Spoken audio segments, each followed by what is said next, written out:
Friends, we're grateful that you've chosen to join us this day for the discussion of a question that Jesus asked. If you have viewed this before, you know that we are committed for a period of time to study questions that Jesus asked, because there is much learning and value that can be attained for us if we look at the circumstances. And today is no different. The question that Jesus asked was that took place at a feast in Bethany. Bethany was a small village that was not very far from the city of Jerusalem. And the setting for this feast was just a week before Jesus was crucified. It was one in which many of Jesus' friends gathered together. And the record said that during the course of this feast, that there was a woman came, and she had an alabaster box that was full of very expensive ointment. And she broke the box and she poured it on Jesus' head. And some of the disciples murmured and said, "What a waste. Why wasn't it sold? It might have brought 100 denarius or 300 denarius. Why wasn't it sold and given to the poor?" But Jesus said, "What trouble you, the woman? She's wrought a good deed to me. The poor you always have her, and you can, whenever you want to, help them. But you won't have me forever." And he said, "Let her alone. What she's done will be spoken of as a memorial through the generations and the ages to come." And when we look at this, we find some very interesting things. Actually, this account of what this woman did is found in 3 different Gospels that different writers wrote of the life of Jesus. We've quoted from Matthew, the 26th chapter, where it's found there. But it's also found in Mark, the 14th chapter. And then, again, it's found in the 12th chapter of the Gospel of John. Luke does record a woman anointing Jesus with oil, but it was not the circumstance. And it was something that occurred early in his ministry, not late. And while there was protest, it was not because that the woman had wasted what she did, but because that the woman was a sinful woman and had touched Jesus. And there were those that thought with themselves, if he was a prophet, he would have known what kind of woman this woman was that touched him. But the accounts of Matthew and Mark and John are all of the same. And as we look, Matthew and Mark are very similar. Very little difference is found between them, or incidences that one record.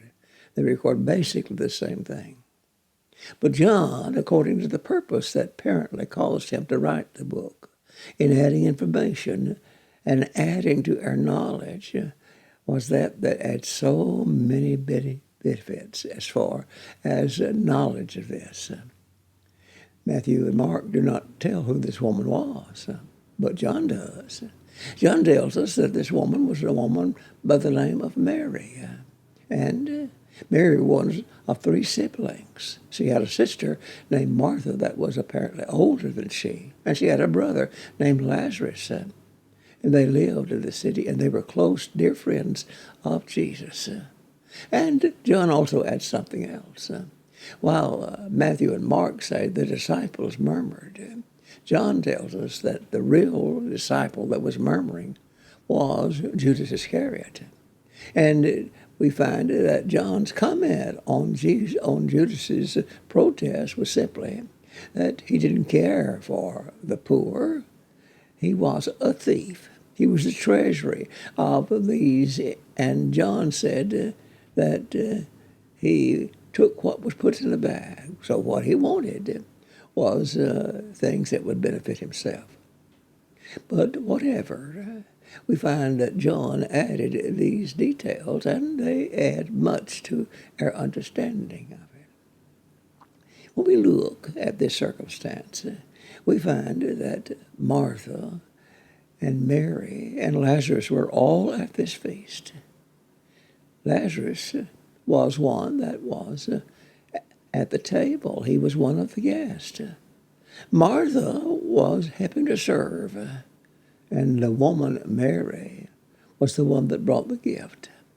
Now, the record doesn't say it was for all of them, but we might very well conclude that it was for all, because they all equally had the same reason to offer such an expensive gift to the Master. A few weeks before, Lazarus had fallen ill and died. Jesus had been informed of that, but he waited until Lazarus was dead because he was going to do something that would attest to his deity. And after he knew that Lazarus was dead, he told his disciples, "We're going back to Judea." And they went. And when they got there, they found that Lazarus had been dead 4 days already. Jesus first met Martha, and she was distraught and said, "Lord, if you'd been here, our brother had not died." And then she went and told Mary, and Mary came and prostrated herself for the Lord and said the same things that Martha did. If your brother had been here, he wouldn't have died. We know, however, that that sad occasion ended with joy on the hearts of these individuals, because when Jesus asked, "Where have you laid him?" they led him to the tomb. And at first, when he said, "Take away the stone," Martha protested. "He's been dead these 4 days. There's going to be terrible smell and odor." Jesus said, "Did I tell you, if you believe?" And so they took away the stone. And then Jesus prayed to the Father and said, "I thank you that you hear me. But for the sake of those that are listening, I pray that you will hear me and that you will fulfill this request that I'm making." And then he said, "Lazarus, come forth." And he did come forth. What joy, what rejoicing on the part of all of these. And now, some few days later, these individuals are engaged in a feast that is honoring Jesus. Mary had so much in her heart to be thankful for, and she was thankful. And as Jesus spoke to these individuals that were here, we find that Jesus tells them, "You've got the poor always with you. Whenever you get ready, you can make a gift and an offering to them, but you don't have me forever." And what this woman has done is that she's anointed my body for the burial. In fact, just a week later, Jesus would be in a tomb as Lazarus has been. But these women and these individuals were ones that were very conscious of what Jesus had done, and each of them had cause to be thankful for the things that Jesus had done. Mary expressed it. And while the record does not say that the others were ones that were part of it, we know that in their heart, if Mary had said nothing about it, they would have rejoiced, because that would have been their desires as well. Lazarus, joyful because God had restored life to him, and Martha and Mary, joyful because the Lord had restored their brother to them. You know, when we look in the Scriptures teach us that there are times in which that we can have any individual that's needy. But there are special occasions in which that we may have individuals, and oftentimes those occasions are but the expression of our own thanks for blessings that's been given to us. You know, my friends, we are blessed by God so much. Every day that we awake, we see a blessing from God. When we sit down at our table to eat, we see a blessing from God. As we look around us, we can see blessings that are heaped upon us by our Lord. We are blessed and have been blessed. And we take these for granted. Jesus appreciated what Mary did. It was an expression of her appreciation. And Jesus is also conscious when man is blessed by God and man is unthankful. There was the story of 10 men that were lepers. And they saw Jesus, and they knew that Jesus had power to cleanse them. And they called from afar off. They could not come near to him because they were prohibited from doing so. And they said, Jesus, have mercy on us. And Jesus, seeing them, said, go show yourself to the priest and offer the gift that is required for cleansing. And they went their way. And one of them, when he was going, saw that he'd been cleansed. He was so grateful. He stopped what he was doing, turned in his track, ran back to the master, and fell and thanked him for the gift of cleansing. Jesus looked, and he said, were not the 10 cleansed? Where are the 9? Is there none that is one that will return to thank God except this stranger? Jesus is conscious when we're thankful, and he's also conscious when we're ungrateful. My friends, Mary had been blessed. She'd been blessed in that she had received a great gift from God.